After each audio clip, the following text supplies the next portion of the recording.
কি হলো? আপনি ডিমের চপ করুন। ডিমের চপ খাবি? হ্যাঁ। ঠিক আছে, তাহলে আমি করে নিই।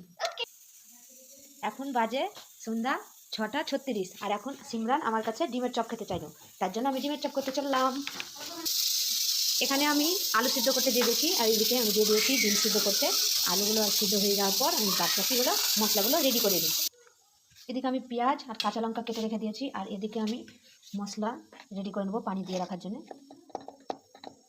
সামান্য পরিমাণ হলুদ, আর একটু ঝাল খাবে সবাই তার জন্য মরিচের গুঁড়ো, আর সামান্য পরিমাণের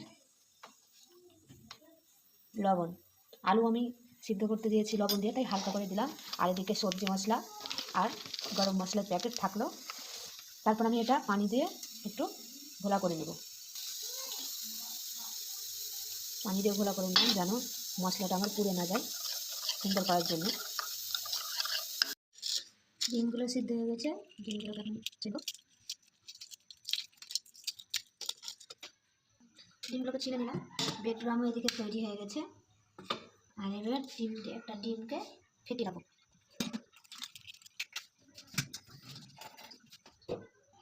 হালকা লবণ দিয়ে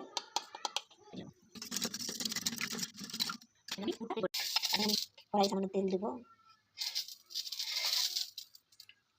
তেল গরম হয়ে গেছে, পেঁয়াজ কুচি দিয়ে দেবো। পেঁয়াজ কুচিগুলোকে হালকা নেড়ে তারপর মশলাটাকে দিয়ে দেবো। নাড়া হয়ে গেছে, এবার যে পেস্ট করে রেখেছি মশলাটাকে, সেই মশলাটা দিয়ে দেবো। হালকা দিয়ে পানি দিয়ে কষি আলুটা ম্যাশ করে রেখেছি, সেই আলুগুলোকে দিয়ে দেবো। এবার আমি একটু গরম মশলাগুলো দিয়ে দিই।